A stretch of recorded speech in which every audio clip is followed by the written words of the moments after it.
ஒரு தடவை சரி மீன் பொரியலை மீனை முழுசாக வாங்கி இந்த மாதிரி கட் பண்ணிவிட்டு மசாலா எல்லாமே சேர்த்துட்டு அப்படியே வாழை இலையில் சேர்த்து நல்லா கட்டிட்டு அப்படியே பொரிச்சு பாருங்கள். ஆஹா, டேஸ்ட்டு ரொம்ப அருமையாக இருக்கும். ஒரு தடவை செஞ்சால் எப்போவுமே செய்வீங்க.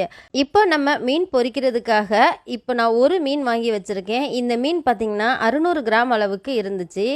உள்ளுக்கெல்லாம் பாருங்கள் எந்த அளவுக்கு நல்லா சுத்தம் பண்ணி கழுவி எடுத்தாச்சுன்னு. இந்த மாதிரி கழுவி எடுத்துக்கோங்க. கட் பண்ணுறது வந்து ரொம்ப ரொம்ப முக்கியம். இதை கரெக்டாக கட் பண்ணலைன்னு சொன்னால் மீன் வந்து நமக்கு உடஞ்சி போயிடும். இப்போ வால் பகுதியை நம்ம கட் பண்ணி தூக்கி போட்டுடலாம். இப்போ மீனை கட் பண்ண ஆரம்பிச்சிடலாம். மீன் பார்த்திங்கன்னா இந்த மாதிரி சென்டரில் தான் நமக்கு கட் பண்ணணும். இந்த மாதிரி சென்டரில் கட் பண்ணலைன்னா ஓரங்களில் பட்டுருச்சுன்னா நம்ம மீன் வந்து வேக வச்சு எடுக்கும்போது அப்படியே பிரிஞ்சிட்டு வந்துடும். ஸோ அதனால் மீன் கட் பண்ணும்போது இந்த ஓரமும் அந்த ஓரமும் கரெக்டாக மூளைகளில் படாத அளவுக்கு நீங்கள் நடுவில் மட்டும் கட் பண்ணி எடுத்துக்கணும். ஸோ இப்போ இது எல்லாத்தையுமே நம்ம நல்லா கட் பண்ணி எடுத்துக்கலாம். இந்த மாதிரி பக்குவத்தில் கட் பண்ணி எடுத்துக்கோங்க. பாருங்கள், இந்த பக்குவத்தில். இப்போ இது ஆல்ரெடி நல்லா கழுவி வச்சு இப்போ மசாலா சேர்க்கலாம். 1 ஸ்பூன் வரைக்கும் மிளகாய்த்தூள், கரம் மசாலா, மஞ்சள் தூள், மிளகு ஜீரகத்தூள், இது கூடவே கொஞ்சமாக சோம்பு, கொஞ்சம் கருவேப்பிலை, தேவையான அளவு உப்பு சேர்த்துக்கலாம். இப்போ இது கூட ஒரு 2 டேபிள் ஸ்பூன் வரைக்கும் ஆயில் சேர்த்துக்கலாம். கொஞ்சமாக தண்ணி ஊற்றி இதை நல்லா கலந்து விடுங்க. தண்ணி வந்து அதிகமாக ஊற்றிட வேண்டாம். தண்ணி வந்து இந்த மாதிரி பக்குவத்துக்கு கொஞ்சம் கொஞ்சமாக ஊற்றி நீங்கள் சேர்த்து எடுங்க. இப்போ இதை வந்து ஸ்பூனை வச்சு கலந்து விடுறத விட கைகளை வச்சு நல்லா அழுத்தி அழுத்தி இந்த மாதிரி பிசைஞ்சு விடுங்க.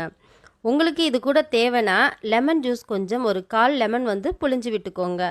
கொஞ்சமாக லெமன் ஜூஸ் ஊற்றினா நல்லா தான் இருக்கும். இப்போ இது எல்லா மசாலாவுமே நமக்கு இந்த பக்குவத்துக்கு ரெடி ஆயிருச்சு. இப்போ மசாலாவை வந்து பக்குவமாக இந்த மாதிரி நீங்கள் அப்ளை பண்ணணும். மசாலாவுக்கு அந்த நம்ம கத்தியை வச்சு கட் பண்ணியிருக்க எல்லா இடங்கள்லையுமே அந்த கருவேப்பிலை, ஜீரகம் எல்லாம் சேர்த்துருக்கோம்ல, அது எல்லாமே வந்து போகிற அளவுக்கு நல்லா அழுத்தி அழுத்தி மசாலாவை நீங்கள் பிசைஞ்சு விட்டுட்டு ஜீரகம், கருவேப்பிலை எல்லாம் அதை வந்து அப்படியே ஓரங்கள்லாம் நல்லா எடுத்து விடுங்க. இப்போ இது எல்லா இடத்துக்குமே ஒன் சைடு நம்ம அப்ளை பண்ணியாச்சு. அதே மாதிரி மற்ற பக்கத்துக்கும் நீங்கள் இந்த மாதிரியே மசாலாவை வந்து கைகளை வச்சு உள்ளே வந்து அழுத்தி அழுத்தி கொடுத்து மசாலாவை வந்து சேர்த்து விடுங்க. இந்த மாதிரி மசாலா சேர்க்கும்போது உண்மைக்குமே நல்ல டேஸ்ட்டாக இருந்துச்சுங்க. நீங்கள் ஒரு தடவை செஞ்சிங்கன்னா எப்போவுமே செய்வீங்க, அந்தளவுக்கு டேஸ்ட்டாக இருந்துச்சு. மசாலா வந்து சேர்த்து மசாலாவை எல்லா இடத்துக்கும் தடவி விடணும். ஸோ அதுதான் முக்கியம். இப்போ ஒரு சைடு இந்த சைடுக்கு தலைப்பகுதிக்கு எல்லா இடத்துக்குமே இந்த மசாலா எல்லாத்தையுமே நல்லா நம்ம அப்ளை பண்ணிவிட்டு இருக்கிற கருவேப்பிலை எல்லாத்தையுமே நம்ம உள்ளேயே வந்து நம்ம வச்சு விட்டுட்டு நல்லா அப்ளை பண்ணதுக்கப்புறம் காட்டுறேன் பாருங்கள். மீன் எல்லாத்துக்குமே மசாலா தடவி ஒரு 1/4 மணி நேரத்துக்கு நான் அப்படியே ஊற வச்சுட்டேன். இப்போ வாழை இலை எடுத்திருக்கேன். வாழை இலை வந்து கொஞ்சம் முத்தலாக எடுக்க வேண்டாம், ஓரளவுக்கு நார்மலாக இருக்கிற கண்டிஷனில் எடுங்க. அப்போ தான் மடிக்கிறதுக்கு நமக்கு சுலபமாக இருக்கும். இப்போ வாழை இலையில் நார் தேவைப்படும் அதை கட்டுறதுக்கு. அதிலிருந்து நாரை வந்து நம்ம எடுத்தாச்சு. வாழை இலையை லைட்டாக நம்ம அடுப்பில் வாட்டி எடுக்கணும். அப்போ தான் இந்த மாதிரி நமக்கு இப்படி மடக்கி பிடிச்சாலும் நமக்கு வாழை இலை பிரிஞ்சு போகாது. இப்போது வாழை இலையில் மீனை வந்து வச்சுக்கலாம். வாழை இலையை வந்து இந்த பக்குவத்தில் கரெக்டாக மடித்து விடணும். ஒரு சைடை மடிச்சுட்டு மற்ற சைடையும் மடிச்சுட்டு நடுவில் இந்த மாதிரி நீங்கள் லாக் பண்ணணும். இப்படி லாக் பண்ணிவிட்டு அந்த வாழை இலையோட நாரை வச்சு எல்லா சைடுக்கும் நீங்கள் கட்டி விடணும். வாழை இலை நார் வந்து நம்ம உரித்து எடுத்தோம், அதை கொஞ்சம் நசிச்சு இந்த மாதிரி விட்டுடலாம். விட்டுட்டு அதுக்கப்புறமா கட்டினோம்னா தான் கட்டுறதுக்கு நமக்கு கொஞ்சம் சுலபமாக இருக்கும். இப்போ இதே மாதிரி வாழை இலை வச்சு எல்லா பக்கமும் நம்ம நல்லா கட்டி எடுத்துக்கலாம். வாழை இலையை வந்து மேல் பக்கம் வந்து இப்படி மடித்து விடுறதால மசாலா கீழே இறங்காது. மீன் வந்து நமக்கு சரியான டேஸ்ட்டில் உள்ளே இருக்க மசாலாவெல்லாம் சேர்ந்து சூப்பராக கிடைக்கும். இப்போ ஒரு கடாயில் கொஞ்சமாக ஆயில் சேர்த்துக்கலாம். 1 ஸ்பூன் ஆயில் இருந்தாலே போதும்.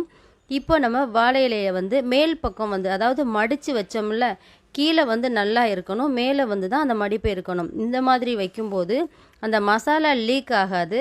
ஸோ வெந்ததுக்கப்புறம் நம்ம வந்து திருப்பி போட்டுக்கலாம். இப்போது ஒரு மூடியை போட்டு மூடி கீழ் சைடு வந்து ஒரு 5 நிமிஷமும் மற்ற பக்கத்துக்கு திருப்பி விட்டு அந்த பக்கம் ஒரு 5 நிமிஷம் வச்சோம்னா சீக்கிரமாகவே நமக்கு குக் ஆகிரும். அது நம்ம அப்பப்போ கரண்டியை வச்சு ஓரங்களை இப்படி எடுத்து எடுத்து விடணும். அப்போ தான் நமக்கு கரெக்டாக வரும். இப்போ ஒரு சைடு நல்லா திருப்பி விட்டுட்டு இன்னொரு மூடியை போட்டு ஒரு 5 நிமிஷத்துக்கு விட்டுட்டு மறுபக்கமும் நான் திருப்பி விட்டுட்டேன். ஸோ அந்த திருப்புற வீடியோ நான் வைக்கல. இப்போ பாருங்கள், இந்த மாதிரி உங்களுக்கே தெரியும் நல்லா ஆயில் பிரிஞ்சு வாழை இலையோட கலர் வந்து மாறி இப்படி வந்திருக்கு பாருங்கள். இப்போ வந்து நமக்கு வெந்துருச்சா அப்படின்றத நம்ம ஓப்பன் பண்ணி பார்த்துக்கலாம். அந்த மேல் பகுதியை மேலே வச்சுட்டு தான் நம்ம ஓப்பன் பண்ணணும். இப்போ பாருங்கள், ஒரு கத்தியை வச்சு குத்தும்போது சூப்பராக நமக்கு வாழை இலையில் மீன் வந்து சூப்பராக பொரிஞ்சு வந்துருச்சு. இதை அப்படியே மூடி விட்டுட்டு ஆறுனதுக்கப்புறமும் இல்லை நான் அப்படியே வந்து ஒரு தட்டுக்கு வந்து மாற்றிக்கிட்டேன். இப்போ இதை வந்து ஒரு தட்டுக்கு மாற்றிக்கலாம். அந்த ஆயில் வந்து ரொம்ப ரொம்ப நல்லது. நம்ம அதிகமாக ஊற்றின ஆயிலில் அந்த மீனோட ஆயில் தான். ஸோ உங்களுக்கு விருப்பப்பட்டீங்க அப்படின்னா அந்த ஆயிலை வந்து நீங்கள் இது கூட சேர்த்துக்கலாம். இப்போது கட்டி வச்ச நாரை வந்து கட் பண்ணிவிட்டு சூப்பராக இருக்குது பாருங்கள். வாசம் பார்த்திங்கன்னா நல்லா கமகமன்னு இருந்துச்சு.